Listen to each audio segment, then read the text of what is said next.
¿Cómo están? Nuevamente con un video explicativo. Esta vez nos vamos a detener en la sintaxis de los verbos pronominales. Si bien hemos estado desarrollando las distintas clasificaciones, los distintos criterios de clasificación de los verbos, me interesa profundizar en esta sintaxis que en general siempre trae dificultades. Podemos ver que los verbos pueden clasificarse en reflexivos y verbos recíprocos. ¿Cuándo un verbo es reflexivo? Cuando el sujeto coincide con el objeto, cuando sujeto y objeto son una misma persona.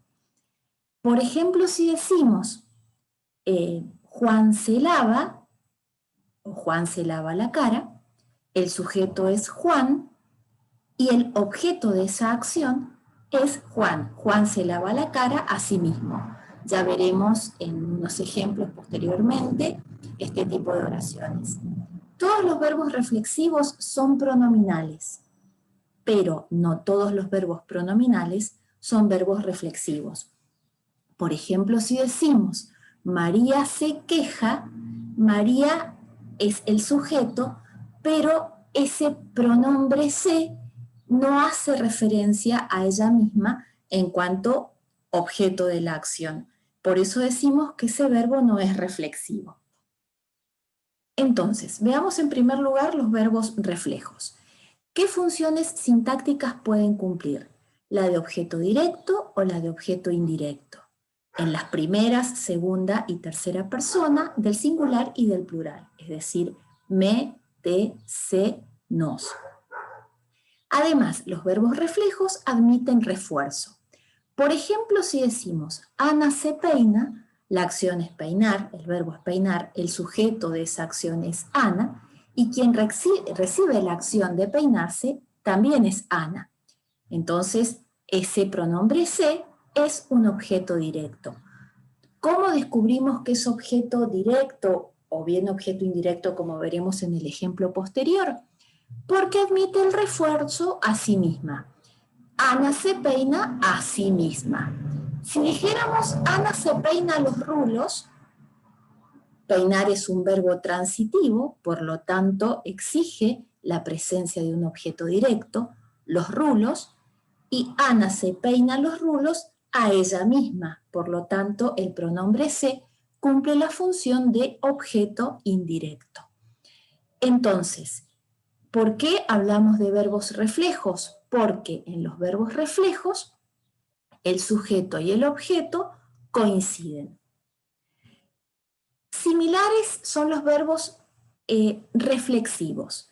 Para que exista una oración con verbos reflexivos, necesitamos que el sujeto esté en plural o que sea un sujeto compuesto. Por ejemplo, si decimos ellos se aman mutuamente, o Mario y Lisa se aman, Mario y Lisa se escriben cartas. Cuando decimos Mario y Lisa se aman, ese se cumple la función de objeto directo. En tanto, en el ejemplo siguiente, Mario y Lisa se escriben cartas, se las escriben las cartas objeto directo, por lo tanto, el pronombre se cumple función de objeto indirecto. Entonces decimos que son verbos reflexivos porque admiten el refuerzo de mutuamente, recíprocamente. Tenemos luego los verbos cuasirreflejos. Estos verbos cuasirreflejos en la sintaxis oracional cumplen la función de índice de cuasirrefleja. No aparecen con cualquier tipo de verbo, sino con verbos de movimiento, con verbos de memoria, con verbos de cambio de estado, por ejemplo.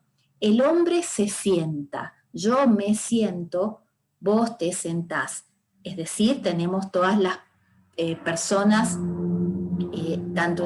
todos los pronombres personales, tanto en singular como en plural. Sin embargo, yo no puedo decir que el hombre se sienta a sí mismo, o que Mónica se acuerda de su infancia a sí misma, o que la joven se recuperó a sí misma. Por eso se llaman verbos cuasirreflejos, es decir, que no son del todo reflejos. Aprovecho aquí el ejemplo para hacer referencia a dos cosas que me parecen interesantes y que han salido en los prácticos de ustedes. Veamos este predicado verbal. El verbo acordarse, en primer lugar, no es una frase verbal, porque para que haya frase verbal ya sabemos que necesitamos de un verbo conjugado y una forma no personal o verboide. En este caso, se es pronombre y acuerda es un verbo que está en presente. Sin embargo, de su infancia es un complemento régimen de ese verbo en presente. ¿Por qué? Porque el verbo acordarse rige la preposición de. Y a su vez, y esto también salió en las funciones sintácticas del sustantivo, que muchos de ustedes pusieron que el sustantivo se comporta como modificador indirecto, o como complemento circunstancial, o como objeto indirecto, y yo les corregí, les indiqué que a pesar de que en alguna gramática lo hayan estudiado de ese modo, es un concepto erróneo, y aquí lo pueden ver. Si vemos la estructura de ese complemento régimen, de es un nexo subordinante y su infancia es un sintagma nominal que cumple la función de término, en el cual su es el determinante e infancia es el núcleo. Por lo tanto, el sustantivo no cumple función, en este caso de complemento régimen o de objeto indirecto, etcétera, sino que cumple función de término de ese complemento. Otro de los casos es lo que denominamos pasiva con C o pasiva cuasi refleja. Quiero que veamos en primer lugar la oración que aparece en voz activa. El comerciante del barrio vende ladrillos. La acción, como vemos claramente, es vende. Quien realiza la acción es el comerciante del barrio. Aquí vuelvo a insistir en lo que les expliqué recién. Él se comporta como un determinante que nos dice que todo lo que sigue es una información conocida. Si fuera desconocido diríamos un comerciante del barrio. Al decir él, estamos hablando de un determinante que manifiesta información conocida. Entonces, comerciante del barrio es núcleo. Dentro de ese sintagma nominal, comerciante es el núcleo, y del barrio, modificador indirecto. Tenemos del como una contracción de D más el, entonces de nexo subordinante, el barrio término, el determinante barrio núcleo. Como vemos entonces, el sustantivo no cumple función de modificador indirecto, sino que cumple función de término de ese complemento encabezado por preposición. Pero volvamos a nuestra oración y a la pasiva con C. Les decía que partimos de la voz activa. Tenemos un sujeto que ejecuta una acción y un objeto que la recibe. La acción es vender. Los vende. ¿Qué cosa vende? Los ladrillos. Hasta aquí venimos bien. La voz activa entonces es aquella en la cual un sujeto lleva a cabo una acción que recibe un objeto. ¿En qué consiste la voz pasiva? En que el objeto se comporta como sujeto, el verbo se expresa a través de una frase verbal de pasiva que concuerda en género y número con el sujeto, y el sujeto pasa a ser complemento agente. Complemento agente significa el complemento que ejecuta la acción. Esa es la etimología de la palabra agente. Entonces vemos que los ladrillos será el sujeto, son vendidos la frase verbal, por el comerciante el complemento agente. Básicamente estamos dando la misma información, con una diferencia, que en el caso de la voz activa nos hemos focalizado, hemos puesto la atención en el comerciante, en tanto que en la voz pasiva perifrástica hemos puesto la atención en el objeto. Por eso lo focalizamos y lo ubicamos como sujeto de esa oración. Pero existe una tercera posibilidad, y es lo que denominamos pasiva cuasi refleja o pasiva con C.